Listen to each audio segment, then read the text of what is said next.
Hi, എല്ലാവർക്കും നമസ്കാരം. ഇന്നത്തെ എൻ്റെ കുഞ്ഞു വീഡിയോയിലേക്ക് എല്ലാവർക്കും സ്വാഗതം. ഇന്ന് ഞാൻ കുറച്ച് കൊണ്ടാട്ടമുളക് ഉണ്ടാക്കണ തിരക്കിലാണ് കേട്ടോ. കുറച്ച് പച്ചമുളക് കിട്ടി, അപ്പോൾ അതിനെ ഒന്ന് തുളയൊക്കെ ഇട്ടിട്ട് ഉപ്പിട്ട് വെക്കാൻ റെഡിയാക്കി എടുക്കുകയാണ് കേട്ടോ. അപ്പോൾ കണ്ണനോട് ഒരു വർത്തമാനമൊക്കെ പറഞ്ഞിട്ട് മുളകിൻ്റെ ഞെട്ടിയൊക്കെ കളയുകയാണ്.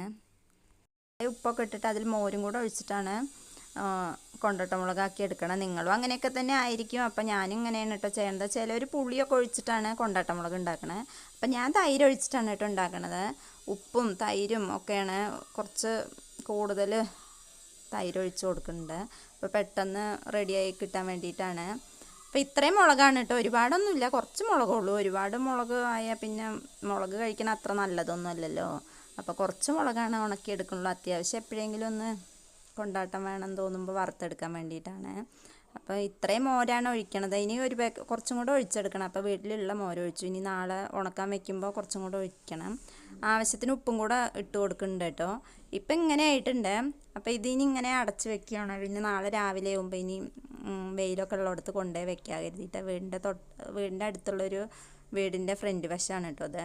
അപ്പോൾ ഇവിടെ നല്ല വെയിലുണ്ട്. അപ്പോൾ പെട്ടെന്ന് ഉണങ്ങി കിട്ടാൻ വേണ്ടിയിട്ട് ഇവിടെയാണ് കേട്ടോ കൊണ്ടുവയ്ക്കണത്. അപ്പം ഇങ്ങനെ പരത്തിയിട്ട് കൊടുക്കുകയാണ്. ഒരു വലിയൊരു പാത്രത്തിൻ്റെ അടപ്പിലാണ് കേട്ടോ ഇട്ട് കൊടുക്കണത്.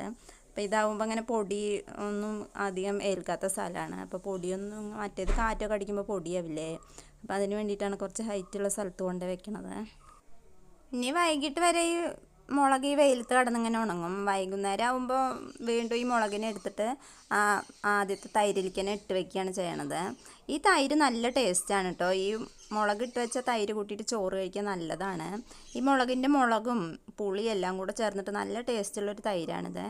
പിന്നെ ഉണങ്ങി കഴിയുമ്പോൾ വൈകുന്നേരം വീണ്ടും ഈ തൈരിലേക്ക് തന്നെ എടുത്തിടുകയാണ് കേട്ടോ ചെയ്യണം. ഇപ്പോൾ ഏകദേശം മുളക് ഉണങ്ങിയിട്ടുണ്ട്. അപ്പോൾ 2 ദിവസം കൊണ്ട് തന്നെ ഇങ്ങനെ ഈ നല്ല വെയിലുണ്ടല്ലോ. പിന്നെ ഈ മുളകിന്ന് കുറച്ചെടുത്തിട്ട് വറുത്തു കേട്ടോ വൈകുന്നേരം ചോറിന് വേണ്ടിയിട്ട്. അപ്പോൾ 3ാമത്തെ ദിവസത്തേക്ക് തന്നെ ഇങ്ങനെ ഉണങ്ങി കിട്ടി. അപ്പോൾ കൊണ്ടാട്ടമുളക് കൂട്ടിയിട്ട് ചോറ് കഴിച്ചു. അപ്പോൾ വീഡിയോ ഇഷ്ടപ്പെടുകയാണെങ്കിൽ ഒന്ന് സപ്പോർട്ട് ചെയ്യാൻ മറക്കല്ലേ കേട്ടോ.